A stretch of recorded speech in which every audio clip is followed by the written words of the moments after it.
ტომის ინდიელები ქუჩაში ბათუმელი მსმენელისთვის უკვე 2 დღე ამღერიან.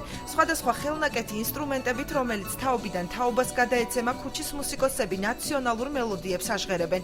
ამბობენ, რომ ბათუმში თავს კომფორტულად გრძნობენ, რადგან ხალხი მათი შემოქმედებით კმაყოფილია და სხვა ქვეყნებისაგან განსხვავებით ბათუმის ქუჩებში მათ მოსასმენად ბევრი ადამიანი იკრიბება. ბათუმში 2 დღის წინ სოჭიდან ჩამოვედით ერთგვარი ტურნე გვაქვს და მსოფლიოს ჩვენს კულტურას ვაცნობთ. ბათუმის ქუჩებშიც ეროვნულ მუსიკას ვაცოცხლებთ, რა წინაპრებისგან გადმოგვიცა.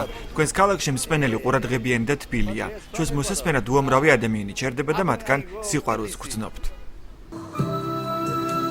კეჩუას ტომის ინდიელები მუსიკის ფონზე მსმენელს საკუთარი ხელით დამზადებული სამკაულებისა და თავიანთი სიმღერების დისკების შეძენასაც თავაზობენ. მსმენელს საკუთარი ხელით შექმნილ სამკაულებს ვთავაზობთ, მუსიკალურ დისკებსაც მიზერულ ფასად ვყიდით. ასე ვცდილობთ ჩვენი შემოქმედება ყველას გავაცნოთ, უმეტესად მსმენელი ჩვენი სიმღერების კრებულით ინტერესდება, რა ჩვენი შემოქმედებისთვის მნიშვნელოვანია. ქუჩის მუსიკოსების მოსასმენად ათობით ადამიანი შეჩერდა, მათი უმრავლესობა ინდურ რითმებს აჰყვა.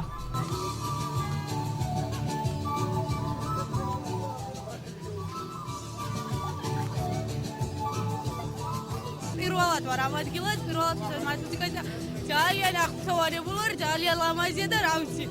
წარმატებებს უსურვებ და იმედია მათაც კმაყოფილები დარჩებიან ისეთივე ნასიამოვნები. ჩვენი ქვეყნით როგორც ჩვენ ვართ მათი ნასიამოვნები. ბათუმის ძალიან კარგია, რომ ესეთი რაღაცები ხდება. ხიარულობს ხალხი,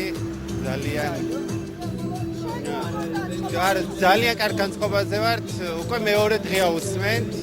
ეკვადორელი კეჩუას ტომის ინდიელები ბათუმში სოჭიდან შემოვიდნენ. ისინი აქ 5 დღეს დარჩებიან. მათი მოსმენა ბათუმელებს 6 მაისის პარკსა და ბულვარში შეეძლებათ. მუსიკოსები საქართველოდან აზერბაიჯანში გაემგზავრებიან.